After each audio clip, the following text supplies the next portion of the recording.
Hello, it's the Security Weekly News. Aaron was making nasty gestures at me before the show and got me all confused. But it's episode 361. It is Friday the 9th of February 2024, and we've got RoboJoe, SHIM, Fortinet, FaceOff, Simswap, sudo, and Windows, Aaran Leyland, and more on this edition of the Security Weekly News.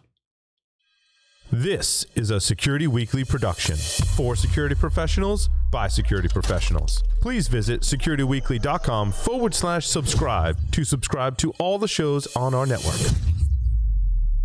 We interrupt our program to bring you this important message. It's the show that keeps you up to date on the latest security news twice a week.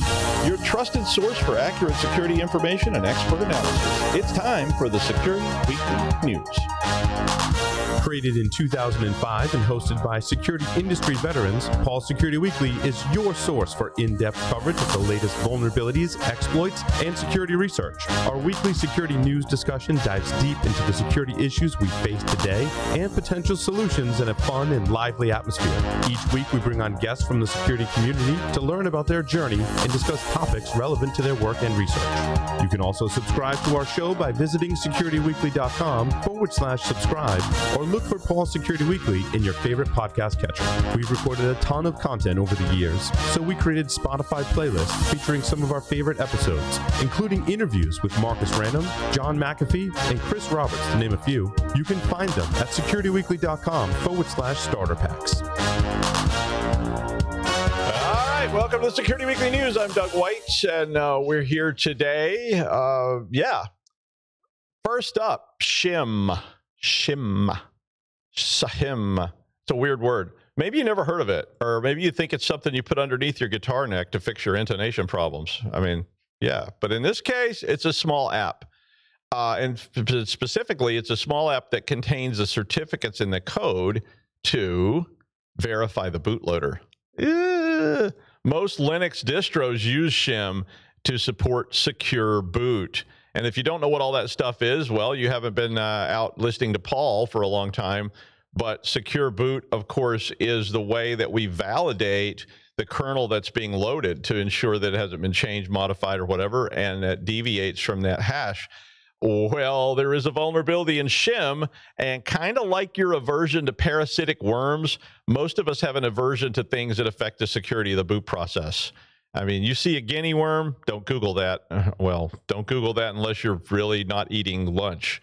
But, you know, that aversion is when you start hearing about things that affect the boot process is very, very frightening, because that is something you're going to have a lot of trouble dealing with, and it's going to be the end of the world. But the vulnerability in this case is in the HTTP protocol handling mechanism for SHIM. And basically what it does is it leads to about the worst thing that you can lead to, which is an out-of-bounds write. Literally. I mean, that's one of the most dire things I can think of. It's worse than a guinea worm. I mean, basically, if I can write shell code wherever I want, well, Bob's your uncle, and that's it for you then. I mean, I can just write something on there, and then it's going to get executed, and that's it. This advisory had a rating, or a CVSS score of 9.8. Now, Red Hat, who scored the vulnerability as an 8.3, you know, the Russian judge, all that kind of stuff. But they basically described the problem as allowing complete system compromise. I mean, that sounds a lot worse than an 8.3 to me. But, you know, whatever, Red Hat. But Red Hat, who rated it an 8.3, said it's a complete system compromise after the out-of-bounds write. Eclipsium, our friend, said that an attacker could be located on any network segment between the victim and the legitimate server. Yikes. And then they said that attacker exploiting this vulnerability would gain control of the system before the kernel is loaded, which means they will have privileged access and the ability to circumvent any controls implemented by the kernel and operating system. So that means before your antivirus, anti-malware is even loaded, you're already screwed. So it won't detect it because they can block it. Now, there is a link in the article that I posted to the entire Eclipsium report that has a lot more technical details about how this works. So if you're interested in like looking at it from that perspective, SHIM has had 5 other high and medium vulnerabilities recently, and resolving them involves patching SHIM. Really? and then updating the secure boot chain of trust, which sounds a little scarier, but it's really not that hard, which is you do that by refreshing the UEFI or the UEFI secure boot database. And depending on your distro, it's really not that hard to do. It's literally like an update command in Red Hat. It's an update command in Ubuntu, so it's not that big of a deal. But you really probably want to take care of this if you're using Linux servers at all, and take care of it right away. It affects all the distros pretty much, so check it out. Fortinet announced patches yesterday for a critical remote code execution vulnerability in FortiOS, or Fortios. I've never known how they say that. If we ever got to go to cons anymore, I'd ask somebody, but Fortios. I say Fortios, you say Fortios. I don't know. I'll be in Scotland before you. But basically, they said it may have actually been exploited in the wild, and it affects Fortios 6 through 7.4. So pretty much all of them. Patches are available for all the different versions except for 6.0, which they have advised you should just update to a new version. I would presume that one's pretty old. The alternative to patching, of course, is to disable the SSL VPN feature, which kind of defeats a lot of purposes. But they said that disabling the SSL VPN web mode does not mitigate the vulnerability. So it's not just a matter of disabling that web front end. The flaw is a 0-day, and it's another out-of-bound write, which means that an unauthenticated attacker can run code remotely using specially crafted HTTP requests. That's a really scary one again.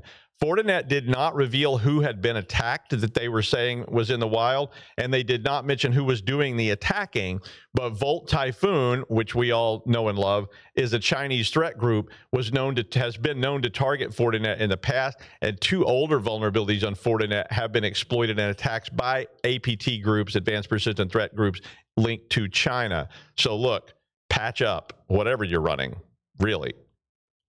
Now, speaking of Volt Typhoon, we reported last week that they got targeted by the FBI back in December, who took down their botnet. And that particular botnet had been targeting United States infrastructure. Well, this week, the Chinese group, the report that came out this week said that they had tried to rebuild the botnet, but they got foiled by a group of cybersecurity researchers. This was not last week, but this was before. The original botnet that they had was based on what are called SOHO routers, which stands for Small Office Home Office. And the SOHO routers provided a really transparent platform and a disguise for their traffic, because these things are everywhere, right? I mean, every home, every domicile, every business has a SOHO router. If they can compromise those, you're getting attacked, your botnet is running, it's really tough to track down the IPs. But the botnet takedown happened back in December. So Black Lotus Labs said that after the takedown in the following month, they null routed connections between compromised routers and Volt Typhoon servers, which prevented Volt Typhoon from reestablishing the botnet. Now note, this doesn't mean that Volt Typhoon just packed up all their things and went for sushi, but they're going to likely continue to evolve these efforts. So if your employees are using SOHO routers, if you know people using SOHO routers, you may want to try to ensure that these things have not been compromised, because if they have, you may have people like my parents sitting in their basement watching television and not realize that that router hasn't been patched in 7 years, and it's just sitting there compromised and being used in a botnet. Now, apparently, in the 3 days after the takedown, Volt Typhoon targeted approximately 33% of the Netgear ProSafe devices that were out on the internet, trying to re-exploit them after the takedown. That was like 2,100 or so devices. But Black Lotus Labs was blocking the connections, and that prevented them from getting it back up and running. The Cybersecurity and Infrastructure Security Agency, CISA in the United States, with other similar groups from Canada, the UK, Australia, and New Zealand, issued a warning about Volt Typhoon and mitigation guidance. And basically what they said was that all organizations should follow these mitigation guidance rules with urgency. The guidance basically says to patch internet-facing systems, prioritize patching of critical vulnerabilities in appliances known to be targets of Volt Typhoon, use multi-factor authentication, turn on logging, be sure all your logs are stored somewhere safe, not on the device itself, because then that'll get compromised too. It's pretty good advice for just about anything, but in this case, they were focused on Volt Typhoon. Now, according to Chainalysis, they issued a report this week about ransomware, and this ransomware report that they put out said that payments exceeded $1 billion in 2023, which marked a record high for payments after a massive decline in payments occurred in 2022. Now, according to the report, ransomware intensified in 2023 with targeting of high-profile institutions, critical infrastructure, hospitals, schools, government agencies, etc. Payments in 2021 were estimated to be around $983 million, with a huge decline to about $567 million in 2022, but then last year jumped up to $1.1 billion. And that number does not include business losses, the cost of restoration, incident response, forensics, and all that stuff. That's just what people paid in ransoms. And of course, we know that probably lots of people paid ransoms that didn't report paying ransoms too. So it's probably a lot higher than that, really.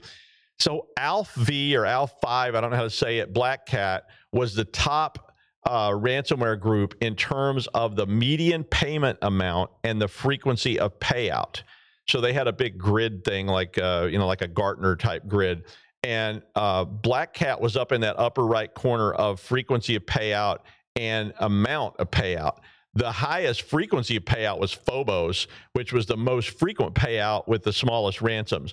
Now, Phobos, if you aren't familiar with it, is a ransomware as a service tool, and so people buy subscriptions to Phobos and then dump the ransomware on people. And it's kind of the Crazy Eddie appliance deep discount or volume ransomware store. Come on down to Phobos where prices are insane. The coffee's free, and if you find a lower price, we'll eat a bug. That kind of place. Yeah, that's Phobos. Whereas Black Cat is more like the Mercedes dealer of ransomware, where they're like, "Good afternoon, sir. Would you like some champagne while you browse the inventory?" But anyway, the article was really full of confusing graphs. I was very unhappy with some of their graphs. The colors don't match what's on the graph, which I guess could be a browser problem. But some of the graphs they use are these weird, like, alternative graphs that don't make much sense anyway. Or maybe I was having a stroke. I don't know. Whatever happened. Shouldn't have had those drinks before I looked at graphs. I didn't like some of them, but I did get the point. So this is a big business. I mean, if you can make this kind of money doing ransomware, what in the hell am I doing here? But what it really means for all of us is that they are working hard, and they're going to keep working hard to make those fat stacks of cash, and that means they're going to target you. I don't care who you are. Anybody remember Kingdom of Loathing? Fat stacks of cash and Fodies. I love that game. I wonder if it still exists. It was really fun. But anywho, the point is, be prepared for ransomware because it is coming soon to a theater near you. What will your company and enterprise response be when you do get hit? Because you're going to get hit. So just be ready. FaceSwap. A FaceSwap. Remember that movie FaceOff? That's where I was getting that from. Nicolas Cage and somebody, maybe Christian Slater. I don't remember that. Like they cut their faces off. Yeah. Well, FaceSwap technology is being used to attempt to bypass remote identity verification, and it has increased 704% in 2023, according to this report. I mean, in my day, you had to go out, drug somebody, put them in a bathtub full of ice, scrape their face off their skull, and then plaster it to your own face. And, oh, what? Don't give me that look. You know you were thinking it. You were imagining it right then. Don't even look at me like that. I know what you're thinking. Anyway, but there's so many AI-enabled photo modding tools now, whether they're in some Instagram or they're like add-ons or they're actual apps or whatever, and they're all over the place, and everybody has a camera, and the tools for doing this face swapping kind of stuff effectively is growing in number, and it's to be expected. I mean, AI can make a pretty good deep fake from a picture and can even fake the voice as well, right? iProve's Security Operations Center said that injection attacks targeting mobile identity verification platforms increased by 255%, while the use of emulators in these attacks rose by 353% between the first and second halves of 2023. They also said that the number of threat groups exchanging information online about attacks on biometrics and video identification systems had nearly doubled between 2022 and 2023, with 47% of those groups surfacing within the last year. Emulators like the Android emulator are free, and the official Android Studio software dev kit can allow concealment of the use of a virtual camera. It can make targeting face scanners even easier. And people are developing stuff like this all the time, both for legitimate and illegitimate purposes. And of course, iProve said that humans are, as ever, the weakest link. But and iProve went on and said that they had observed attackers providing instructions on how to purposely fail biometric verification in order to be forwarded to a human operator. Aha.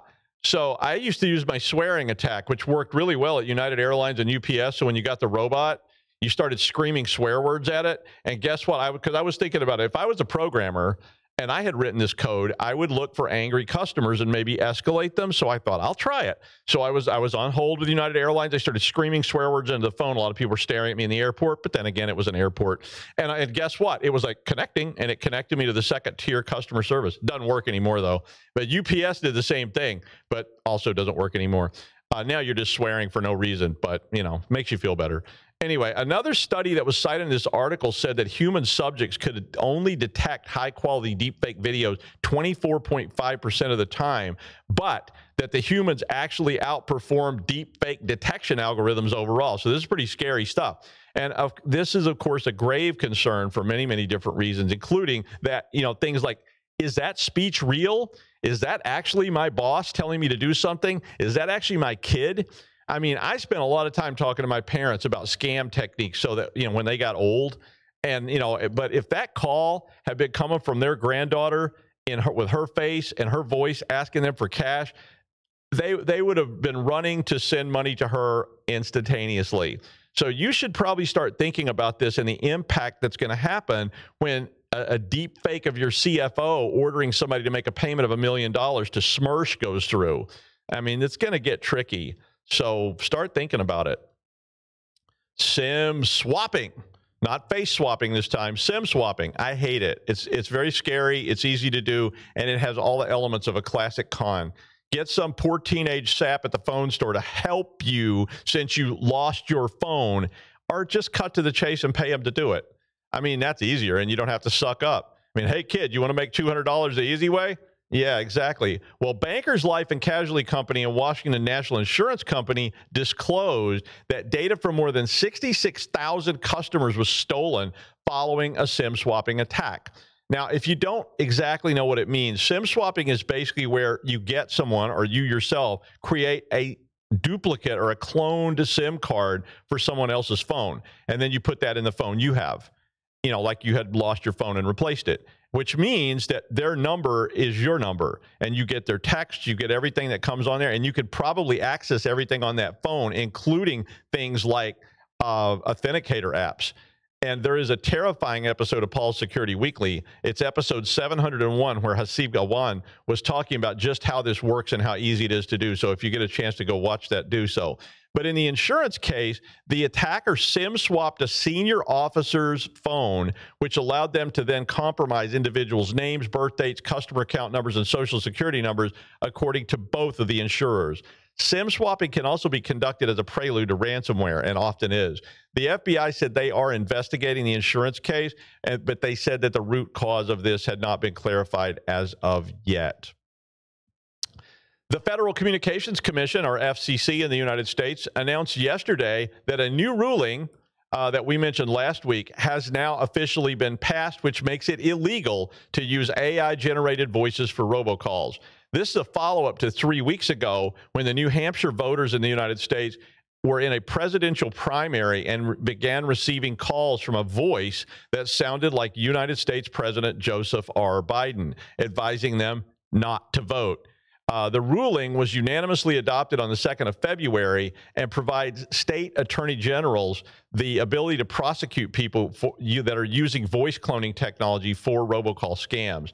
Now, these kind of calls were already considered illegal in the United States, but the latest ruling clarified that generating a voice with AI for a robocall is illegal in and of itself, which means that you don't have to go to court and try to prove that they actually made calls or that people actually received and heard the calls.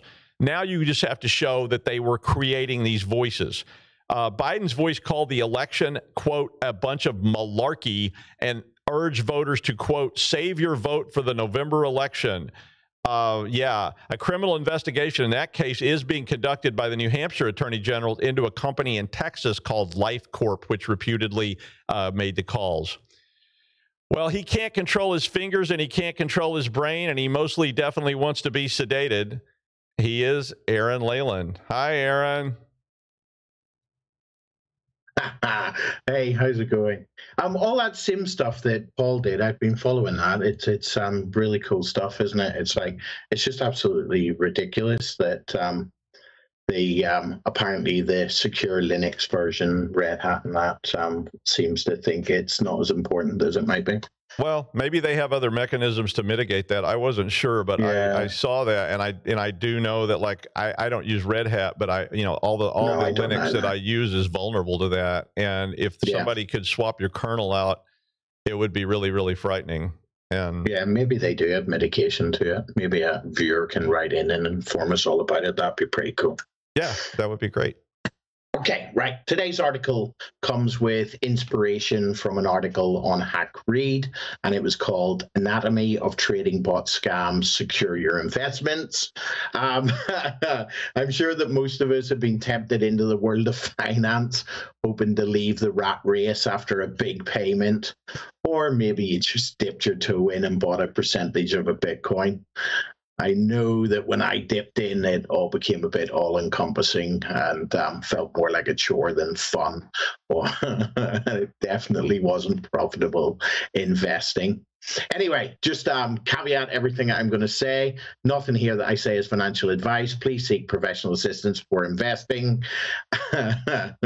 This is an interest piece to help you stay safe, so it's not advice for investing. Okay.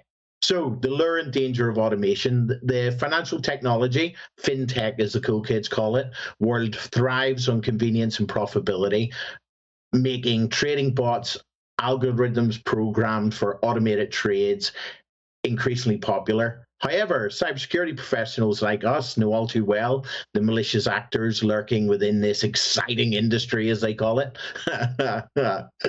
Scary industry.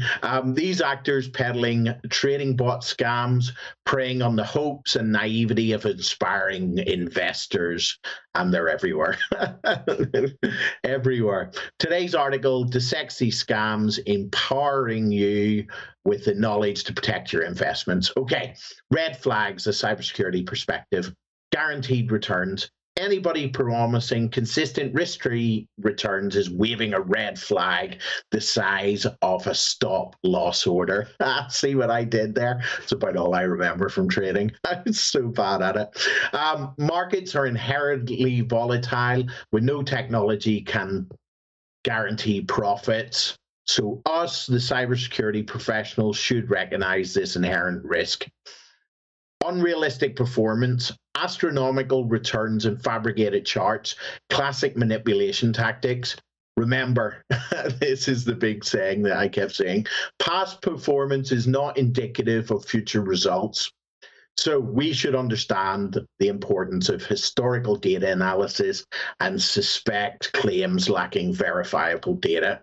Apparently, there's loads of hidden fees. Complex terms and conditions often hide fees and charges.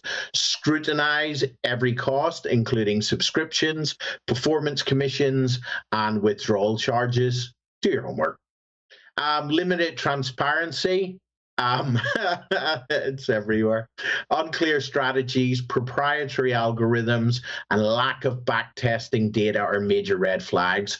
Reputable bots provide detailed explanations and verifiable past performances. We, the professionals, should understand the importance of transparency. We do, don't we? Okay, pressure and urgency. I talk about this all the time, especially in phishing. Limited time offers and act now tactics are a pressure cooker scam. Educate yourself and your family to take their time, do their research thoroughly before investing, and recognize social engineering tactics, and remain calm and vigilant. Okay, unsolicited contact. Cold calls and aggressive online marketing are rarely employed by legitimate financial services. Be extremely cautious of unsolicited offers promising high returns through trading bots. We should understand this from phishing and social engineering tactics. and you should advise your family and friends about this. That will help. Okay. Be cyber aware. Be cyber aware. That's what we're here to talk about, isn't it? Education is key, as I always say. Before entering the bot world, you need a solid understanding of financial markets, trading strategies, and potential risks. We could partner with financial advisors to educate ourselves. Obviously, they're the ones in the know. And always, always, always, research is paramount. Blind trust gets you burnt. You need to conduct thorough research on the bot, developers, and platforms. Look at independent reviews, user testimonials, obviously with skepticism. I've been on the internet. And regulatory compliance checks are crucial. Okay, start small, start secure. There you go, saying for the day. You should invest a small, manageable amount initially. This minimizes potential losses and allows you to test the bot's effectiveness before committing larger sums. We should understand the value of risk management. It's like everything we do in cyber, right? To prioritize security over potential gains. If you can help it, never grant full access. Bots demanding access to entire portfolios or exchange accounts are major red flags. Has anybody watched that film, Beekeeper? Scary. What you call him? Statham at his best. Weirdly. Opt for bots integrating with reputable platforms and allowing you to maintain control over your funds. We should understand access control protocols and never grant unnecessary access. It's something that cyber people should know, right? Diversification is defense. Don't put all your eggs in one basket. Diversify investments across different assets and platforms to mitigate risk. And we should understand this and a holistic security approach. And diversification, so cool. Realistic expectations. This is not what I had when I was young and I got into younger, and got into cryptocurrency. The financial market is not a great way to get rich quick scheme, although that's what they tell you. Educate yourself to expect realistic returns and be prepared for potential losses. We, the professionals, should understand the psychology of scams, and of course, we should know how to avoid unrealistic expectations. We deal with it every day, phishing scams and stuff, right? Report suspicious activity. If you encounter a scam, report it to relevant authorities and platforms. This will help others. Yay! Threat intelligence. Good. So we can contribute to a financial ecosystem that is safer. Go us. Anyway, beyond bots, secure investment practices. Licensed and regulated platforms only trade on licensed and regulated platforms and exchanges. We should know that already, right? Two-factor authentication. Do I really need to go on? If it's not on now, it never will be, and you're probably going to get pwned. Okay. Be aware of phishing scams. Emails, messages, or websites mimicking legitimate platforms are common phishing tactics. They're everywhere. I actually looked into this a lot recently. They're everywhere. There's a lot of this scamming going on. Be wary of suspicious URLs and sender information before entering sensitive details. Identify and avoid phishing attempts. We should be good at this. Okay, a little deep dive for us security professionals. Anatomy of trading bot scams, social engineering tactics. You'll hear this all the time. FOMO, fear of missing out. So, and then there's also scarcity as well. That's another tactic they use. Scammers leverage FOMO by creating limited time offers and claiming spots are filling up fast. Recognize these as classic social engineering tactics designed to pressure rush decisions. Authority flaggers and celebrity endorsements. I don't know why people fall for this one. It's crazy. But it's like when I see a celebrity, I'm thinking they're just cashing in and they don't care and they probably haven't done their due diligence. Oh, I'm sure some of them do. Maybe they all do. Ha. Okay, fake endorsements from experts or celebrities are used to establish trust and legitimacy. Verify all claims and endorsements independently. Okay. I can't say this word. I even practiced it. Reciprocity obligation. Scammers may offer free trials and limited access to create a sense of obligation, leading to future investment. Avoid commitments based on initial freebies. Okay, some of the interesting stuff, technical vulnerabilities, malware disguised as bots. They're out there. It happens. Download bots only from trusted sources. API vulnerabilities. Bots connecting to platforms via APIs might expose sensitive data if the API has vulnerabilities. Choose bots with secure APIs. Do a bit of research. Unsecure communication channels. Data transmitted through encrypted channels is vulnerable to interception. Obviously, you would expect it now, but protocols like HTTPS, all good. Look at regulations, the FCA, which Doug mentioned earlier, check websites there. And there's also a Know Your Customer and Anti-Money Laundering Compliance, KYC, AML. That tells you legitimate stuff and avoiding platforms and stuff like that. Okay. So we can collaborate. We know that. Financial advisors, look into that. Threat intelligence, look into that. We talk about it all the time. Promoting public awareness. You're the people that know about this security. Tell your family and friends. Get it done. It's like vigilance is key and all that. So there we go. Go out and do stuff. Now back to Dr. Doug in the studio. The rumor has it is being replaced by a trading bot next quarter. And I think that's true. Peace out, party people. Yeah, I need a trading bot. Wouldn't that be nice? I want a bot that's smarter than anybody and can just go out there and make me a ton of money. Right, and if we can only put $2 in at the start, that would be great. That would be best. Yeah, I mean, I think when I started one with my friend Lou and I had a contest to see who could make the most money, and I think I started with $1,000. Lou started with $1,000. He made like a lot of money. I did not. Lou is one really good. One of the guys I remember. But he wouldn't tell me how he did it. I was like, tell me, Lou, give me the secret formula. He's like, I'm bored. And he moved on. One of the guys on a competitive podcast, Security Now, I remember he did some overnight mining and got like 50 Bitcoins back, 40 Bitcoins or something, wow. 50 Bitcoins back in the day. And I remember him talking about it, that he hadn't done anything with it when it was quite expensive. So it'd be interesting to know what his 40 Bitcoins are doing.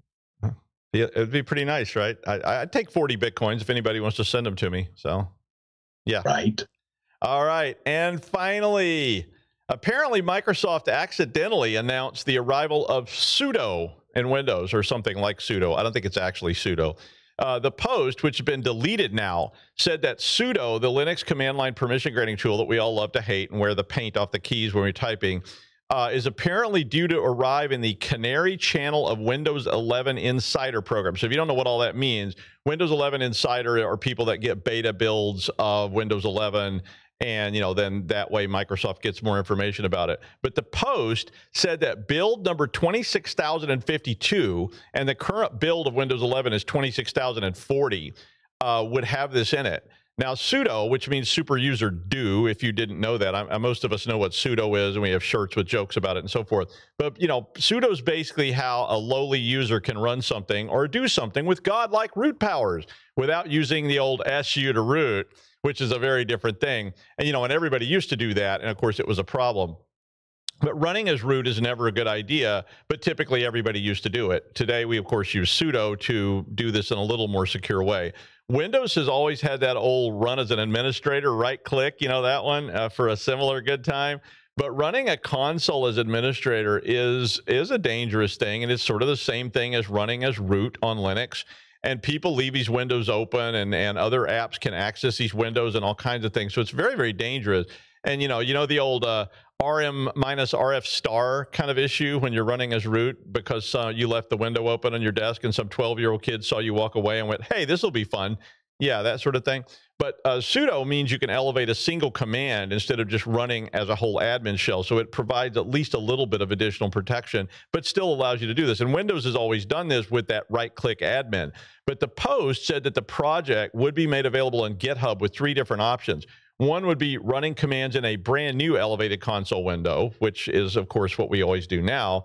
They also had a mode called input closed, where you can run the process as root, or admin in Windows. You run the process as admin in the current window, but it would not allow any input from the user or other system tools. And then, of course, there was one called inline, which is basically the same thing as sudo, which will allow user input.